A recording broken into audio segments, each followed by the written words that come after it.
Okay. Hi, David. Hello, everyone. Welcome to our February update for Iron on our community call. So thanks for joining us, everyone. And we're looking forward to diving into what we've been up to and where we're going from here. Give you a bit of an update on the current projects. Shout out to the Happenings group for Anita and Sam for writing their great article about us. Thank you so much.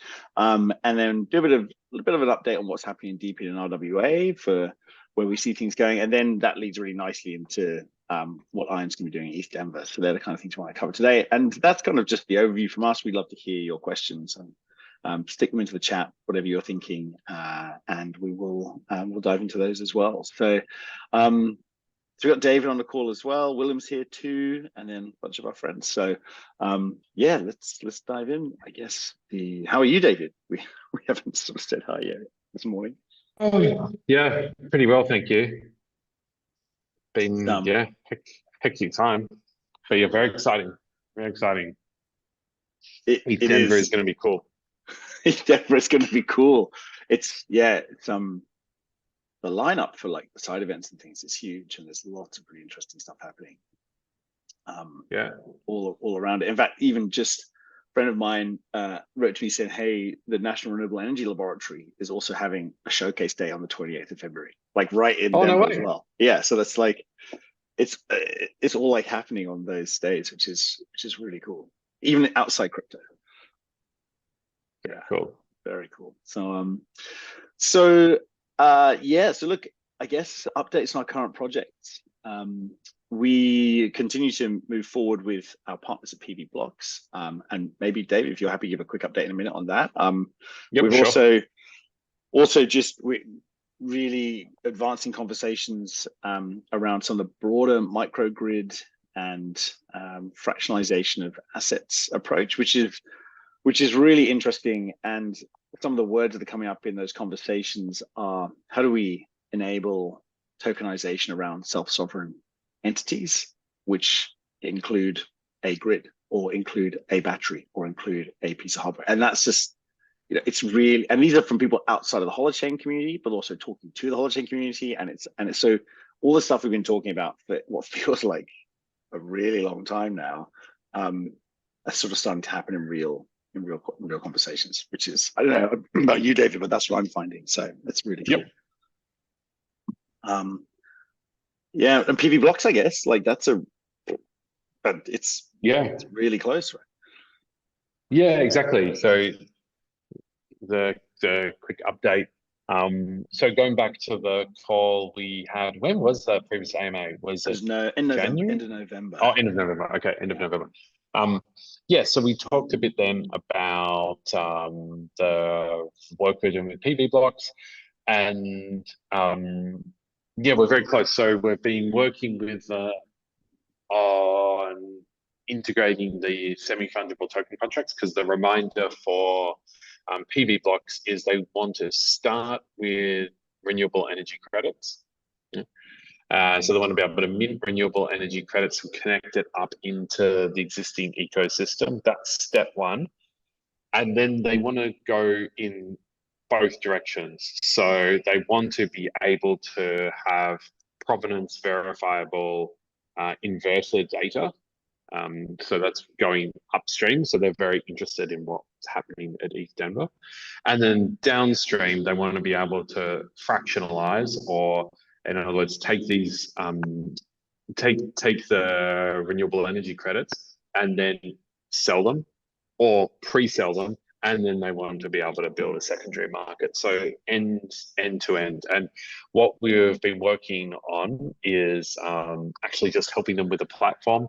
Originally, they were going to build it themselves, and then we've been supporting them to build it, and so that they can onboard the various organizations they've been talking to about the renewable energy credits. So that should be, hopefully, we're finalizing that on Wednesday, and then they should be off and able to start some marketing and selling and onboarding. And as far as I know, that in January they have the first at least one customer ready to go. They just needed their platform up and running, so we've been helping with them on that. And then Yeah, so very, very exciting and a good model for other organizations. Yeah, it's really it's cool because it's one of those conversations that's evolved as we've been working with them, and turning into like the actual outcome is turning out better than we kind of thought even at the beginning, because they've been so open and flexible around what we can do, and then and also just, you know, David, you leading this product charge with them and being able to just help shape thinking around it as well. And it's like now we've got this, as you said, there's this model where we can help organizations like PV Blocks create this underpinning infrastructure that then provides them actual real business value right now, Yeah. rather than just kind of like an esoteric thing that sits on top. It's really cool. Yeah. And they're kind of speaking the same language back now, which is really awesome. Like Yeah, seeing it's how it works. fantastic. Yeah. So It's just so important seeing things real, isn't it? Having real customers and generating revenue and building businesses together. So yeah, yeah, it's been, and it's a replicable model. Yeah, so it's very exciting, and yeah, it's been yeah. a good process. Good Yeah. process. And I read somewhere today around we'll talk about deep in RWA in a minute, but like that people expect these things to be really fast and to switch, and actually it takes a for the stuff that's really meaningful, it takes a long time. It's that old adage that people overestimate what's going to happen in the next 2 years and underestimate what's going to happen in the next 10. And Yeah, it's just, this is exactly what it is. And it's you know, we have a small community, but a community of people I think who understand that. Everyone on the call here, you can see that this is a longer time frame, but yep, that's, you know, that's what classic large businesses that change the world have looked at. You know, it takes time. So it's really cool to see that time being invested from all sides to try and our yeah, community to make that happen. So yeah, that's, I mean, that is the main update for the project, which, because it's the most real thing. We, David and, you know, and I are having lots of conversations with lots of different people, and some of those conversations are super early stage, and so it's not even really, they're just very much like, you know, what could we do together? And then other conversations are getting further on the line to MOUs and letter of intent, and moving on to more kind of concrete steps to go next. And so we'll keep going. That's what it is. So I just wanted to say thank you to Anita and Sam from Happenings for putting out that article. That was really cool. Um, they were really good with us. So thank you, Anita. Thank you, Sam, for being so patient with my bad deadline management and being able to get an article out quickly. And so we'll stick when we put this up on YouTube, we'll stick a link to the article in the show notes. And it was just a really, really nice article that just really showed kind of what we're doing and why it's sort of why it's important. And I really like the way they covered it in terms of saying, hey, this is this thing that's built on and with Holochain, and so it really makes sense lots to the Holochain community. But it's also accessible to others, and it's not this kind of, you know, it is trying to make it as simple as possible, even though it's really complicated. So I really like that. It was a really cool way they talked about it. So thank you guys. I really appreciate it. I guess let's do it. We got a little bit of time to before we dive into ETHDenver, which is the really exciting stuff because it's actually happening now. But to deepen in RWA, and it's this, and I don't know how much people on the call have been really diving into this. I'd love to see some questions if you've got them, stick them in the chat. But this, David and I have been looking at this quite a bit, and I think there's a lot of really amazing things that are happening that are real now, which is good because it's real world assets. So so DeepIn is decentralized physical infrastructure networks, and RWA is real world assets. And it's basically RWA is tokenization of things that exist in reality, real things. And DeepIn is the ability to use that tokenization to incentivize community action and people to build that infrastructure in a decentralized way. And so, you know, classic examples of like Helium, but there's quite a few others out there that are doing this with bits of hardware. And of course, Holo and the Holo ports is a great example of what that looks like. And they've all got different kind of use cases. But one of the things, and I'd love your thoughts on this, David, as well, is like this, it's a fundamentally new structure of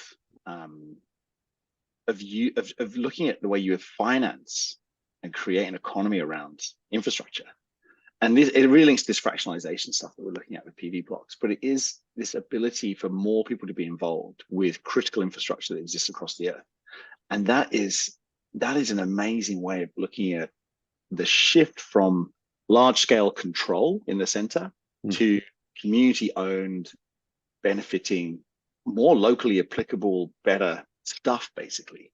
And I really love this kind of idea that we can, for energy especially, that Deepin represents the kind of reality of what people have talked about, decentralization, democratization, digitalization, decarbonization in energy. But the democratization bit has always been lost. It's like, well, what does really democracy look like? Because we still have very centralized control systems. Whereas Deepin actually looks at how do we reshape that a bit. And there's that bit. And then there's also participation in investments. So who gets to play in the part of this infrastructure that is benefiting people, that is making money as well? And by real Deepin, you can actually kind of open up that ability for people to participate. So fractionalized investment, fractionalized payments across a complicated energy ecosystem. I mean, it just makes loads of sense because you can have more people participating, more people benefiting. You can only do it really with a blockchain and a holochain, blockchain at least solution, and a holochain then makes it even more effective. But I wonder, David, have you been thinking about, what have you been thinking about and seeing about this kind of whole area? Yeah, quite a bit. Yeah, from a slightly different lens. But I think what we're finding, even with PV blocks, is the more we move into this real world asset Deepin, basically interconnected hardware, software networks, the more data provenance becomes absolutely essential to be able to drive value and drive liquidity or create transactions. So I think from an Ion and then deeper holochain perspective, it's right on line. So the kind of solutions, and again, stuff we're going to be showing at ETH Denver, I think are completely in line with where this part of the industry needs to go to build really, really meaningful markets around this kind of physical infrastructure. And there's different examples of Helium, and before that IOTA and other projects that have been ticking around this area, which tend to do really well in good markets with the token, but tend to not do so well in poor markets, when essentially the reward for contributing infrastructure without creating value disappears or lessens. And this is why I think there's the comment and in the chat, and why when Adam and I started talking in November, the idea isn't that we're doing something right now and that we haven't over the last 6 months to lay foundations for a bull market. The point is to lay the foundations for a business and lay the foundations for a technology that's adopted and used. And so relationships like with Capilla PV blocks aren't about the cycles of Bitcoin halving. They're actually about giving tools for them to enter into a new economy. So these are the kind of things that we know need to be put in place in the energy industry. And yeah, I think we're in exactly the right position. So when I see the Deepin stuff and I start thinking about, okay, well, that's great. We're going to need provenance data. We're going to need distributed compute. We're going to need to be able to validate what the IoT device said. We're going to need to be able to read from the inverter. All these kind of things are going to be absolutely critical. So I think it's a super exciting time. I'm looking forward to seeing what else is happening out there, and looking forward to seeing different groups we can collaborate with, and also people who think will be pretty blown away by what we've been thinking about and working on. Yeah, that's a really good point on the cycle, the crypto cycles of bull and bear markets, and the underlying trajectory of businesses. It's a really good point. You're right. We're not trying to build this to just capitalize on those cycles. There will be appreciation and capitalization on those cycles, but that's not the fundamentals of why we're doing it. And that's a really great way of thinking about it, because the underpinning everything is the fundamental need for what it actually does, rather than what's going to happen in the market, which is great. So The other part is it's really cool seeing organizations build on these ideas. And what I really love about it is just seeing those different verticals, like you talked about, David. With helium, and with Hollow and Hollow ports, and with IOTA and all the others that are building in different areas. And it's great to be part of the one that is sort of, I guess maybe leading the charge in energy, considering it's such a huge thing. And there was something interesting that I put on Twitter the other day, was there are more people now without access to electricity in the world than there were more people without electricity in 2022 than there were in 2021. That blew my mind when I saw it. I was like, wait a second, so there's 20 million. That's nearly the same amount of people who live in Australia without electricity than there were the year before, because population is expanding and the infrastructure can't keep up. So you're like, wow, that's like, there's a fundamental that underpins a business and an economy. Yeah, cool. Okay, so we've got a couple of questions. Maybe we'll answer a couple of questions before we go into ETH Denver. So yeah, from Rob, you indicated that Iron community is still very small. What are you going to do to get more members? Yeah, great. You're right, and we're not going to try and pretend it's otherwise. The community is pretty small right now, and that's okay. But you're right, we'd like to get some more members. A couple of things that we want to do to get more members. So first of all, the ETH Denver showcase is going to be a really important part of showing really what we've got and what we're doing, and that's actually real and can be deployed today. So that's the first bit, is that promoting that, getting people out on that, getting more happening on Twitter, getting more Twitter spaces happening, more engagement, so people can see what we're really doing, to make it more understandable that it's actually real. That's the first bit. When we get to a little bit further down the line, the thing we really want to, as in like 3 months down the line, 2 or 3 months down the line, not very far, we really want to get our community out there helping us find those partners. And so right now, Willem is working on turning all our collateral into different languages. And so we want to give that to you guys as our community, as our small community, and say, hey, we want your help to go and find those organizations who can work with us, who want to work with us, because you become kind of the evangelists of what we're doing. And that's part of it. That's why we have community incentive token tranches in our tokenomics model. And so that's what we want to do. And so we are just getting closer on making our value proposition even tighter and more structured. And that's what's going to come out of ETH Denver as well. And then we'd love you guys, as our small emerging community, to go out and, if everyone goes out and talks to 2 people and they convert those 2 people to being into this, and they talk to 2 people, we have an exponential growth curve. And so that's the next part of the plan in community engagement. And then really once we get a bit of traction, that's just like a bit of a flywheel. We've got more people interested, more organizations coming to us saying, hey, this is kind of interesting. We don't know if it fits, but we want to talk about it. That's okay. It doesn't have to be, a massive multinational energy company. It could be small organization that's doing an interesting thing somewhere with energy that would find Iron useful for them. And then we can hold some online workshops and some bringing people together and discussing how we can use this use case in different ways. And so it's a slow burn for that community. But I mean, I guess the other thing is tell your friends and tell people you work with, and share more of what we're doing, and we will share more as we're building it from inside. So I think, anything else from you, David, on that for community building? No, I mean, I think that we've had plenty of chats, Adam, and I think like the key is so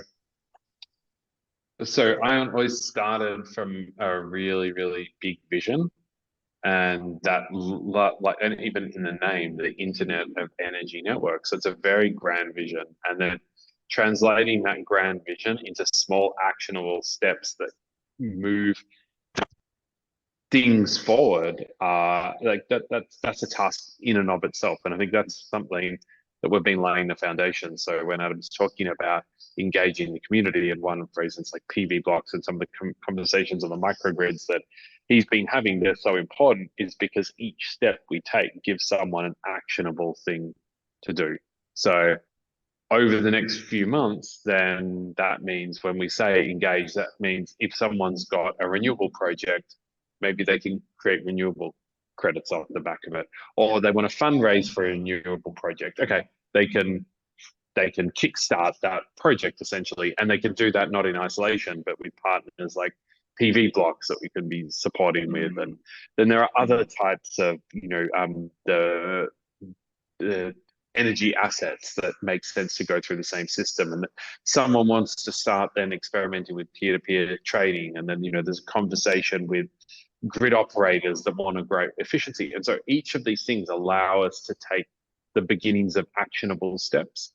And I can understand that, and I think the temptation is definitely to engage people on the future of the vision, which is really, really nice. But we're at the state where we need the solid foundation to be a series of steps that crystallize towards the vision. And what you'll get is then the wheel turns, and then the wheel turns, and then the wheel turns. And suddenly there are 50 projects and 100 projects and 500 projects.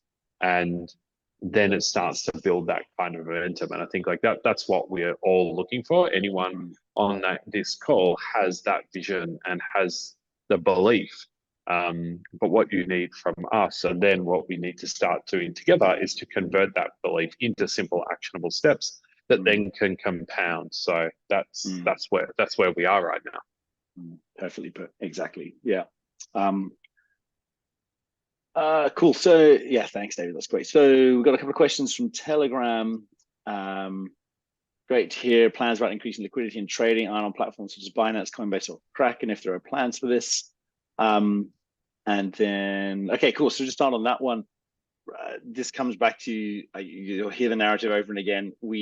Right now, we're not focusing on getting into Binance and some of the other central exchanges at the moment. We're just focusing, because we've got a small team, we're just focusing on getting fundamentals of the business put together and revenue generation so that we can then increase the adoption and use of the token.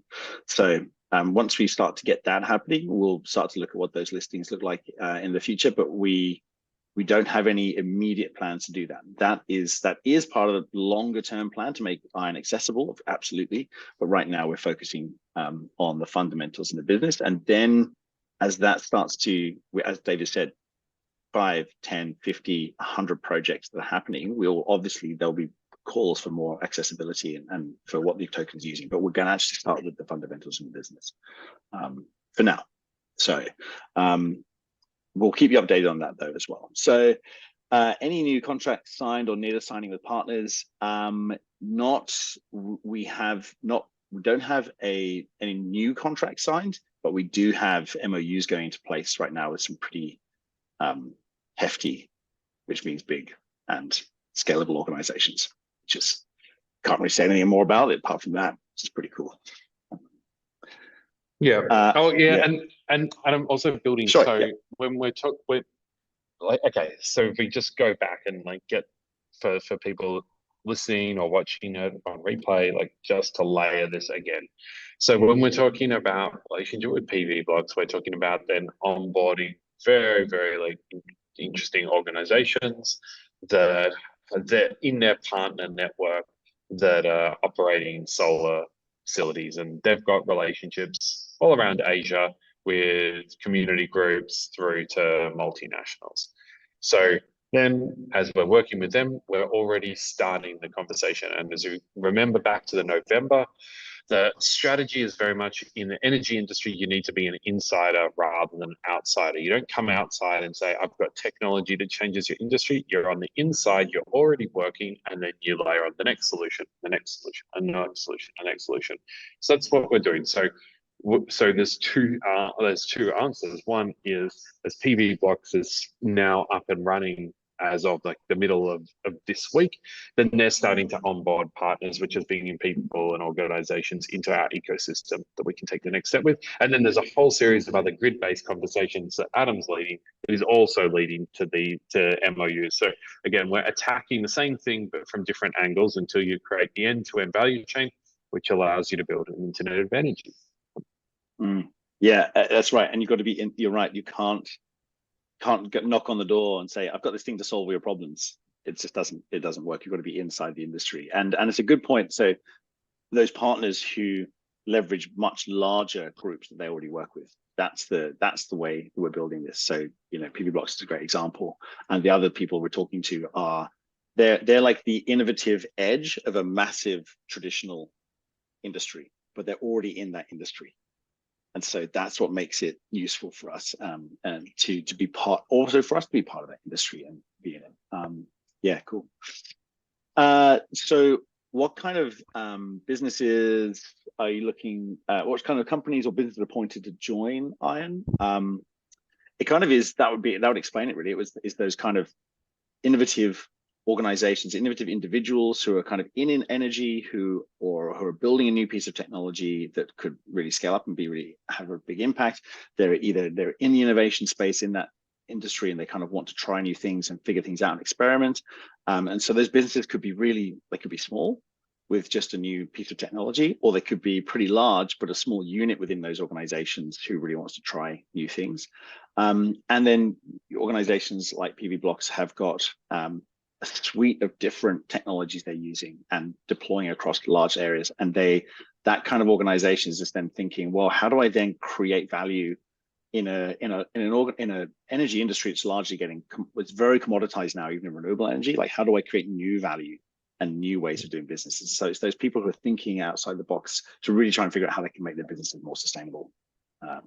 That's who it is. So anyone who's got an interesting idea that is real and is deployable, like can actually be put into place today, that's where they're the kind of business we want to speak to. Conscious we've got about 8 minutes, so I want to make sure we kind of get through these last questions and jump into ETH Denver. So when will the website and roadmap be updated? Well, we're going through a bit of that at the moment. We actually have someone working on our branding, working on the background of Iron, so stay peeled for that. Then that will come with a new updated website and a new updated roadmap. And is there any date when the swap will be launched? Not as yet. We have got to wait we've got things running in place to work between the ERC20 and the mutual credit. Yeah, but also, I mean, we've got to also wait till HoloFuel is launched and stable and all those kind of things. So yeah, it's a little bit of ways off. Yeah. So hang in there. But thank you for asking the questions. All right, cool. ETH Denver, David, what do you want to say about ETH Denver? Yeah, well, I think it's super exciting. So we're gonna share some demos. Holochain guys are gonna share some stuff. But like the high level is that we're going to be showcasing.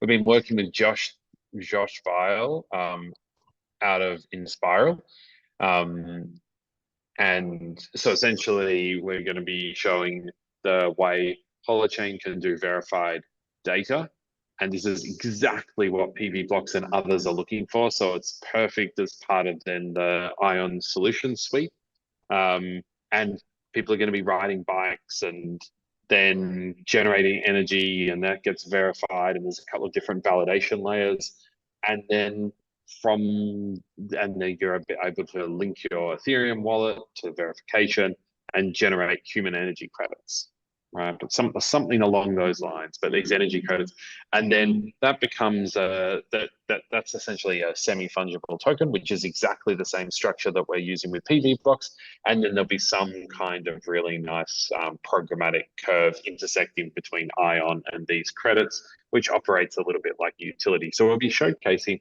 really end-to-end energy, and when you see someone riding a bike, we can also think about the same thing, but for a solar panel or a wind farm.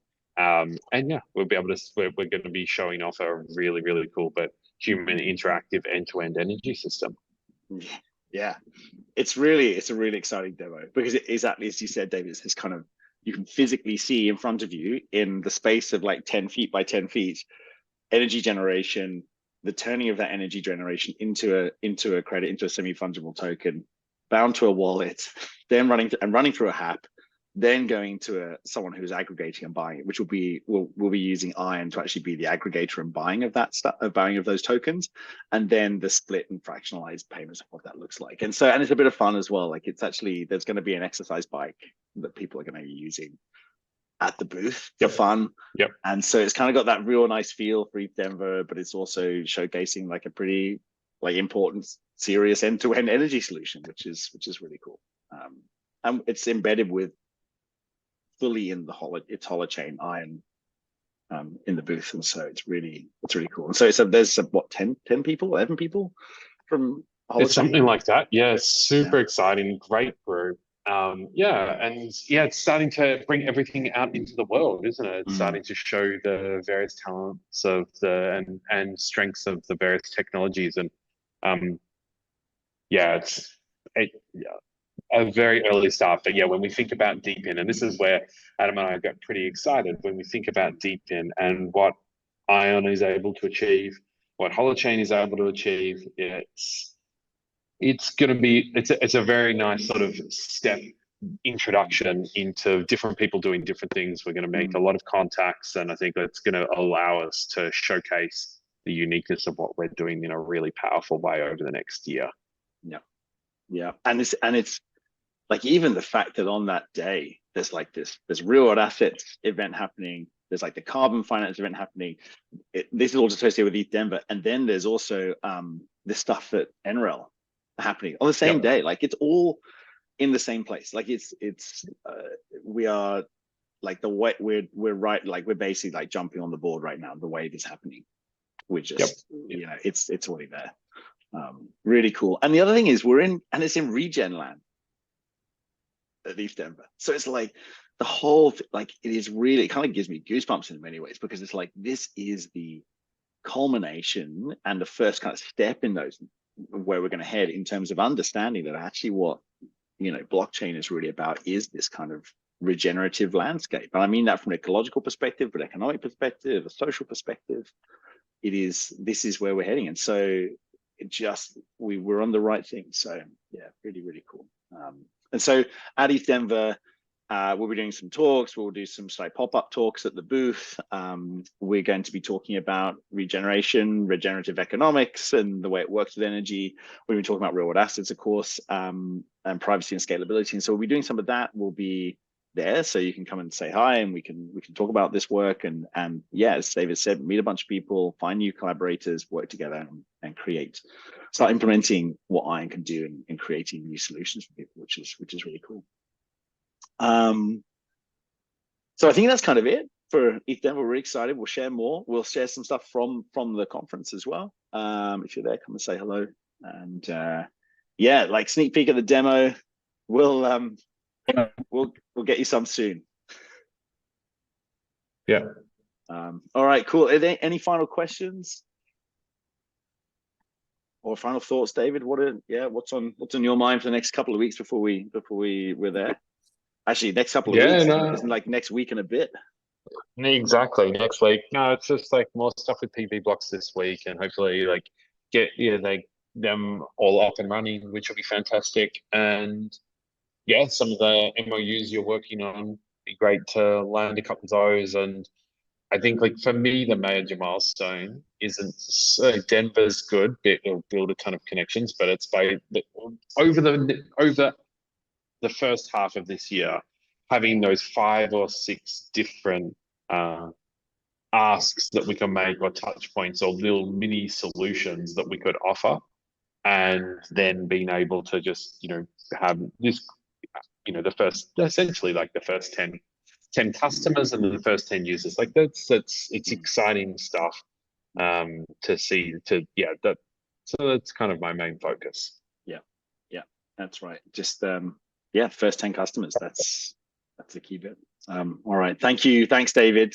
Thank you everyone for joining, and yeah, look forward to hearing from you guys. Please post some questions into Telegram. We'll answer them there. We'll put this on YouTube, but thanks everyone. We'll see you very soon. See you guys. Take care.